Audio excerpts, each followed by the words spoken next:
Welcome to the Queer Confidence Podcast, the podcast to help you become your most confident queer self. I'm your host, he, she, they, Coach Alex Ray, and I haven't always been this confident. In fact, I used to be super insecure.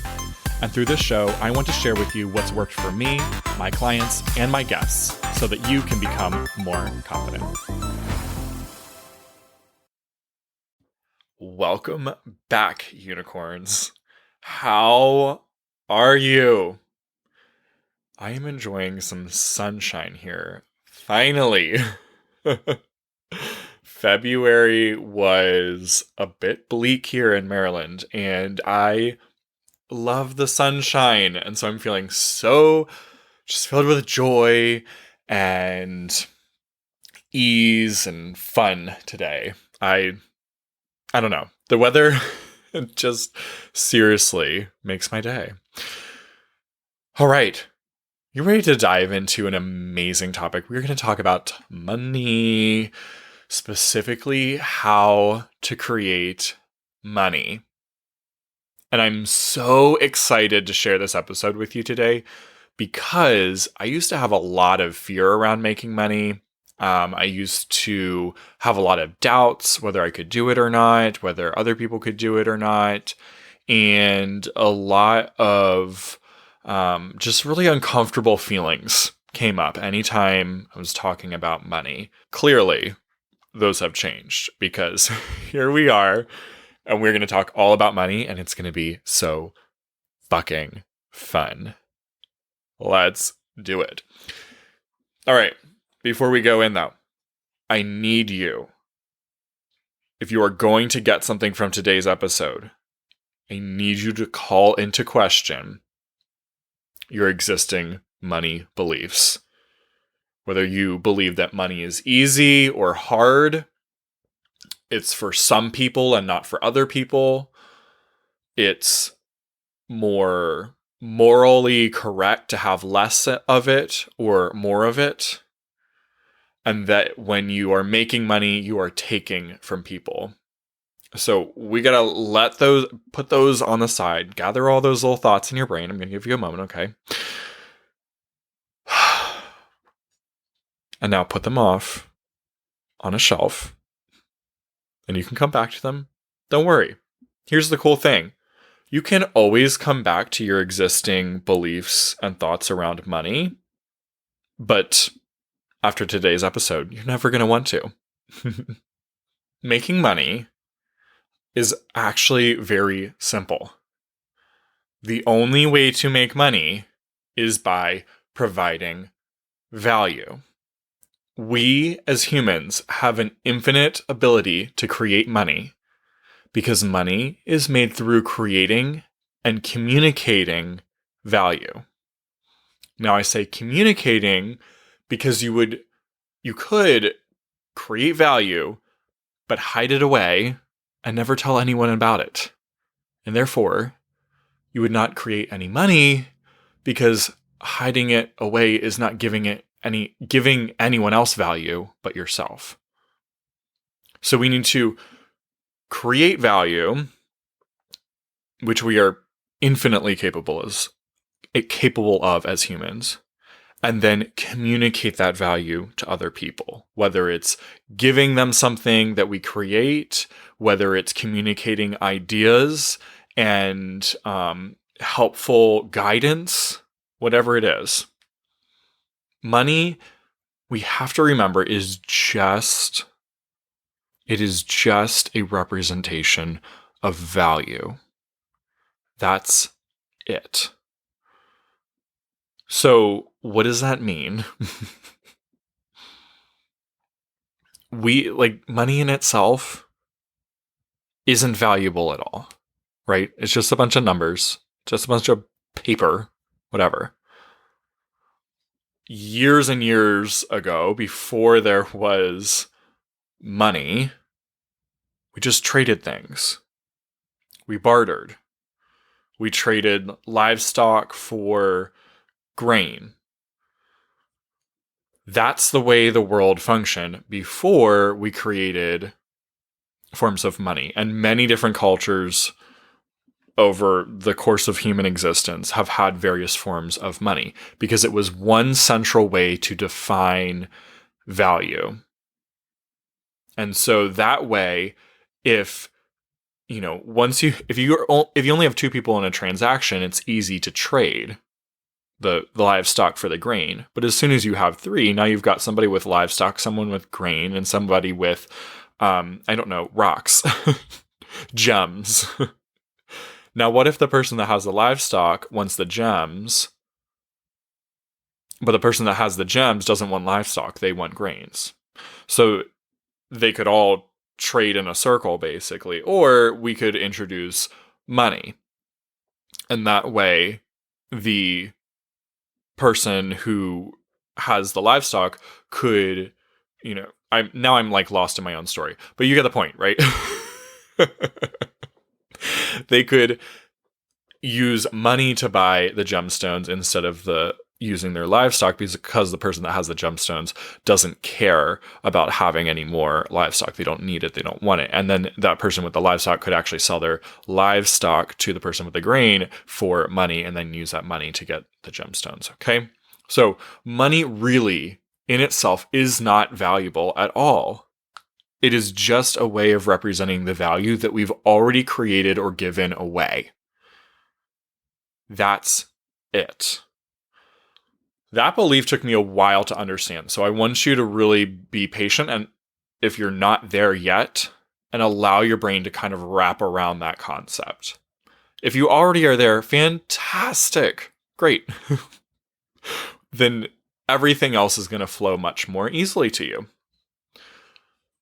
One of the beliefs that we have around money, that many of us have, is that it's a zero-sum equation. That there's a certain amount of money to be had. And so the definition of a zero-sum equation is basically like A minus B would equal 0. So that's not an easy way to describe it. Let's say, look at a pie. That's way easier. Okay, so there's only one pie at the party. I don't know who's having parties right now in COVID times, but there's only one pie at the party. So if I take a large slice of pie, that means everyone else at the party, if they want some pie too, now they're going to get less of it. And they might only, if all of them want some, they might only get a really tiny piece now because I was greedy and I took half the pie. When you believe that money is a finite thing, you're forgetting that it's just a representation of value. So it can't possibly be pie. Because value, if it were pie, we would just keep making more of it. You could just everyone could have their own pie. We could just make as many pies as we wanted. Because we have an infinite ability to keep creating.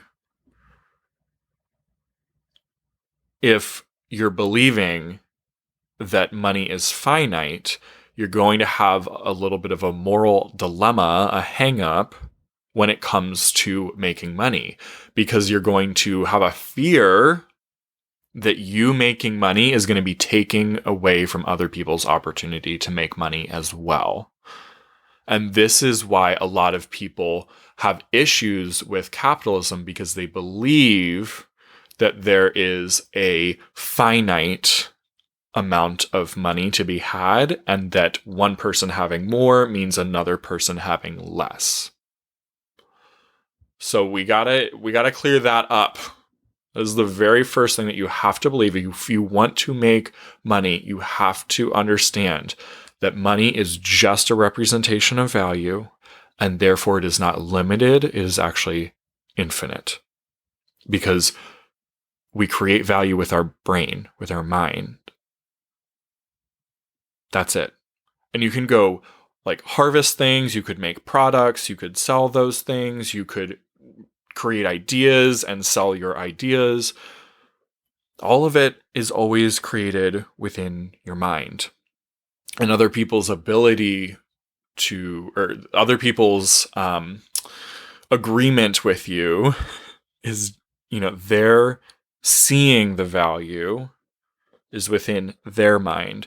So we know that if it's just two brains agreeing on the value of something, that value really is just a mental construct, which means that money is also just a mental construct. It is not something that is finite. It is not something that is limited. It is not something that we will be taking from other people's opportunity by having too much of it ourselves. The other thing you have to believe, there are many things. So let me say another thing that you need to understand about making money is that the winner in a financial transaction, the winner is the one receiving the product or the service or whatever they're paying for, not the person getting the money. Again, because the money is just the representation of value. So who got the value? The person that paid money. The customer got the valuable thing. They received value that was created by somebody else.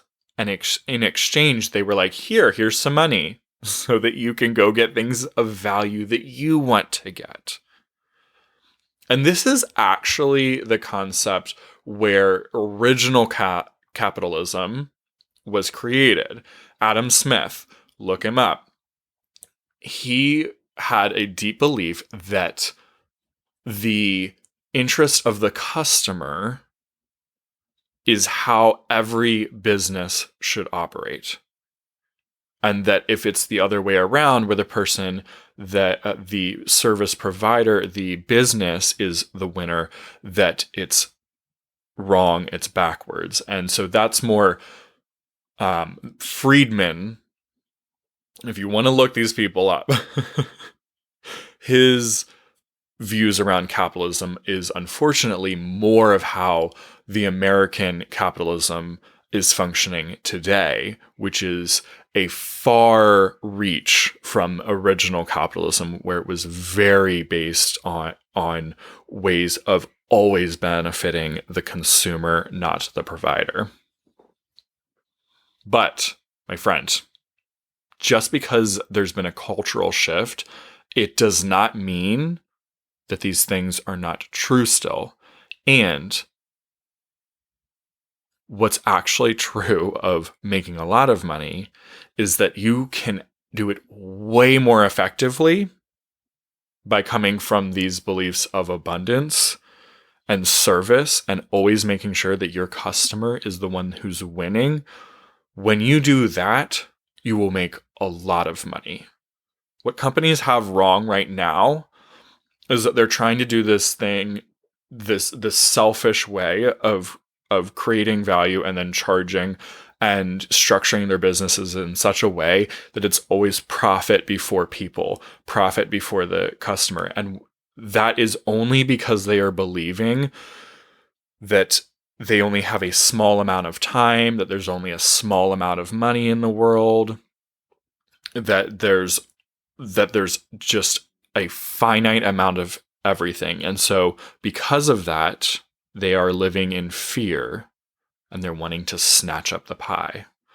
So if you are also living in fear around money and not having the amount of money that you would like to have, I want to point out to you that the reason is not because you have different beliefs than the people that are being greedy and taking. It's actually you have the same beliefs. You have the same exact beliefs as the people that you see as greedy are also your beliefs that it's finite, only you had a conscience that got in the way and said, hey, don't be greedy. Whereas theirs was like, yeah, let's go for it.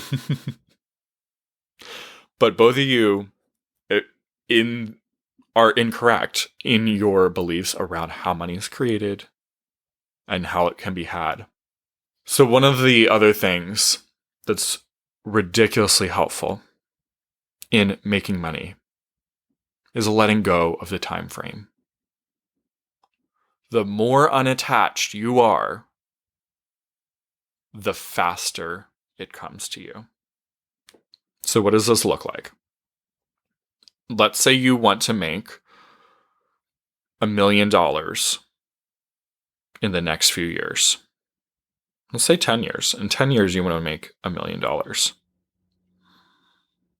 As year one goes, you make hardly anything. Year two, you make a little more. Year three, you make a little bit more. Year four, it goes back down. Year five, maybe you creep back up there. Year six, you go, shit, I'm more than halfway there. And I've only made like $200,000. I am nowhere near $1 million. Oh my goodness. There's an $800,000 gap here. How am I going to do it? And then you start focusing again on the finite, the limit. And as soon as you're focusing on the limit, you go out of being receptive, because in order to make money, you actually have to just be open to receiving money. Because if it's truly about creating and communicating value, then all you need to be doing is showing up in full service to others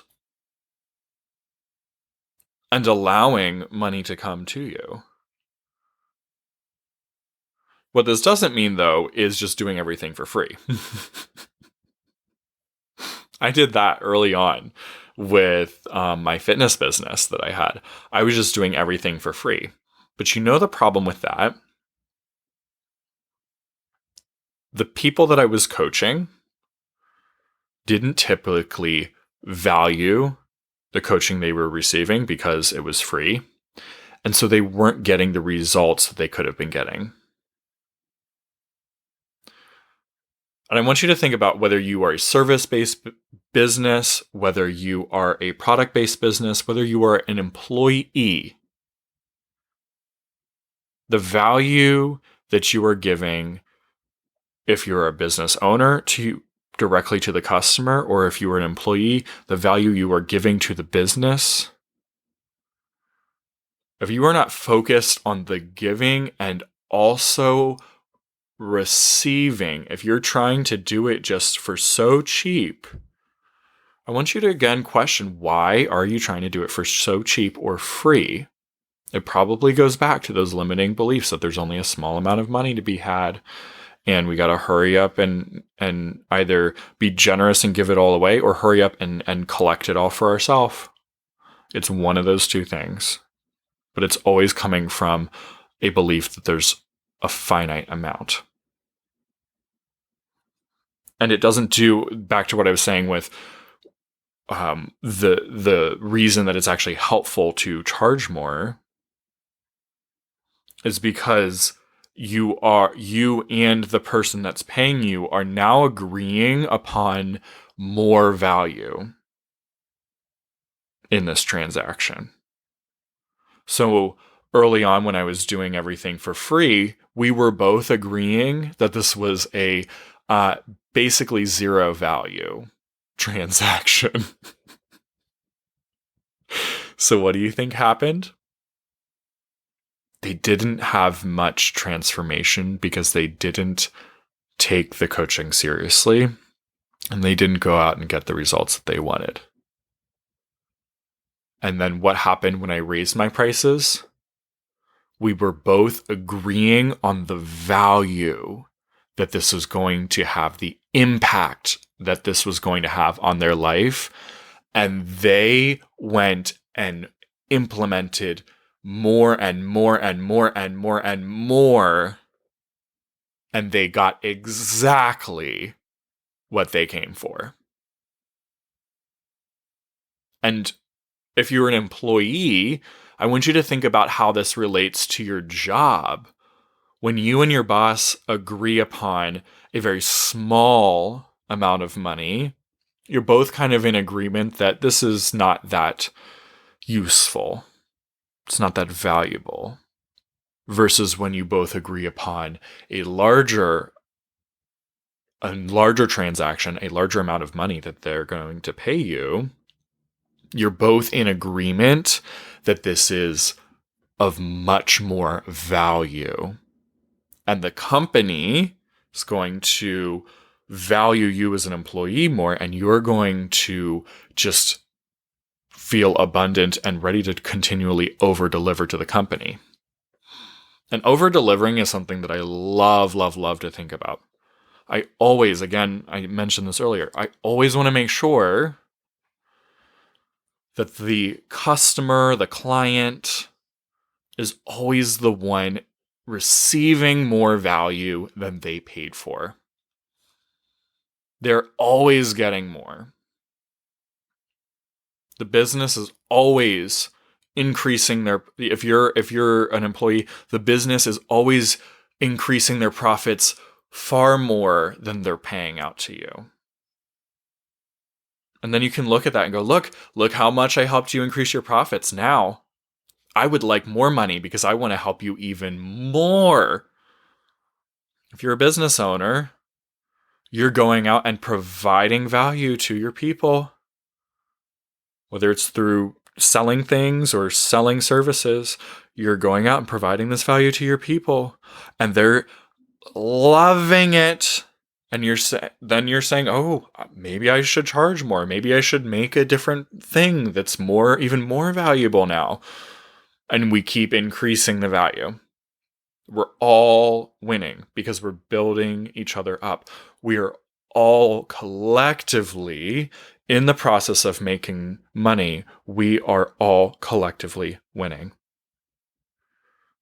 One of the things, as a side note about money, that I didn't realize till recently was back in the 80s, like if you've ever heard of the gold reserve, there was a time in America where we had a certain amount of gold, and basically every dollar was backed by a quantity of gold, so that there was something that actually did limit the amount of money that could be printed.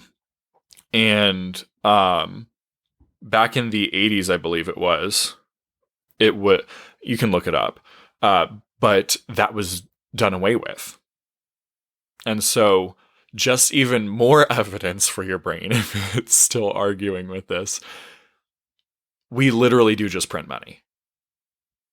And we print more of it, the more value is created in the world, because we need more, little paper bills to start representing the value that people are creating. And you, my friend, are a creator with unlimited potential. Unlimited. My goal is to make $1 million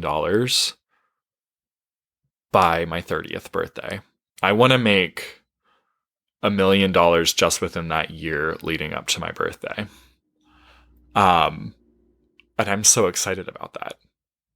Now, you might be saying, wait a minute. What about that being unattached to the time frame thing you said a few minutes ago?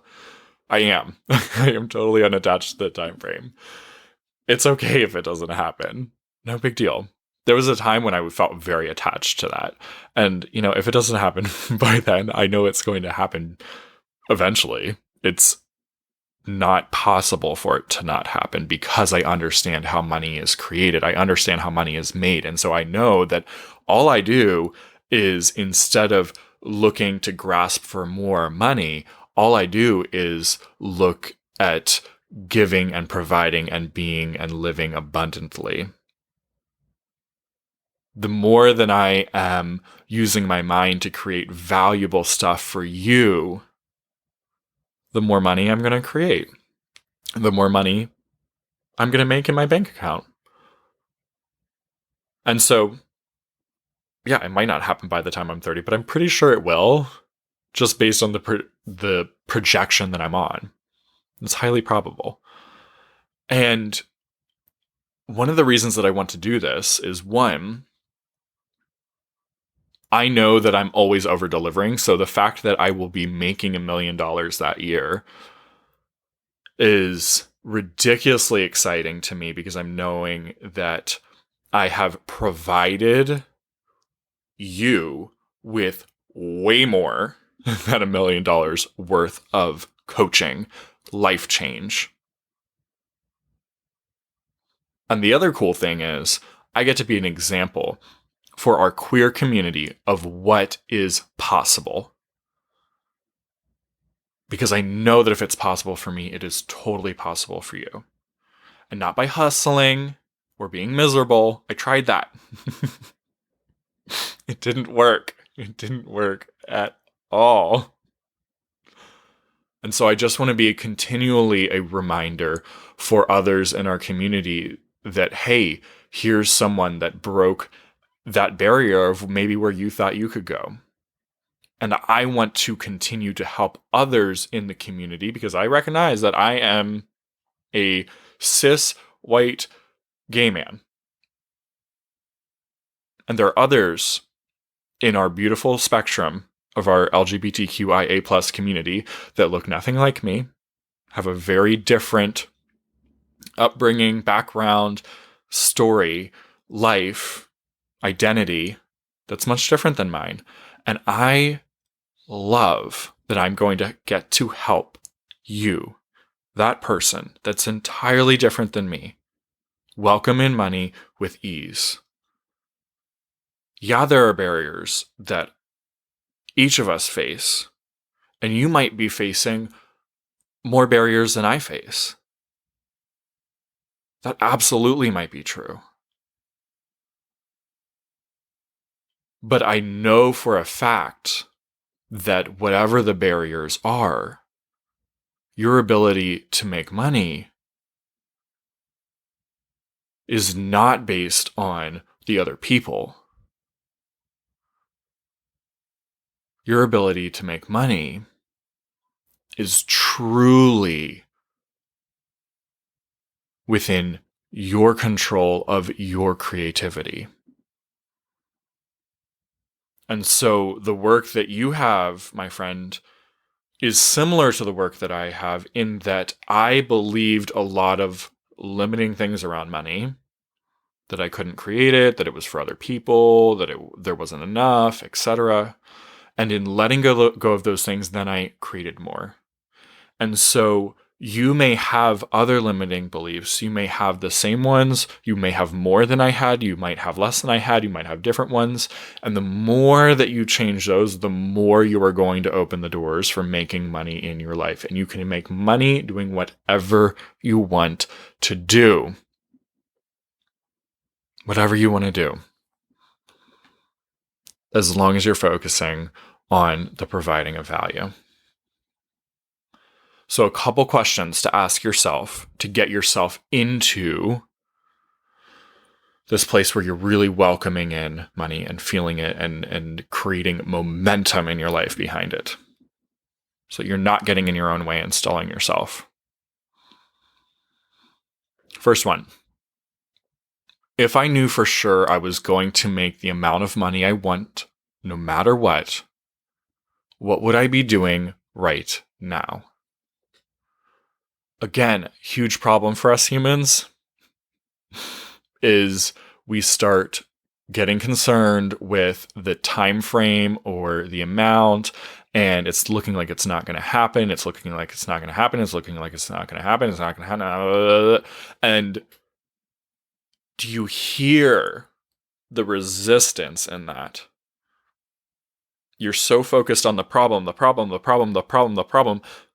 that you're not even looking up at the solution. So ask yourself that question. Get into that place where, if I just was decided, I just knew with certainty that I was going to make the amount of money that I wanted to make, no matter what would I be doing right now?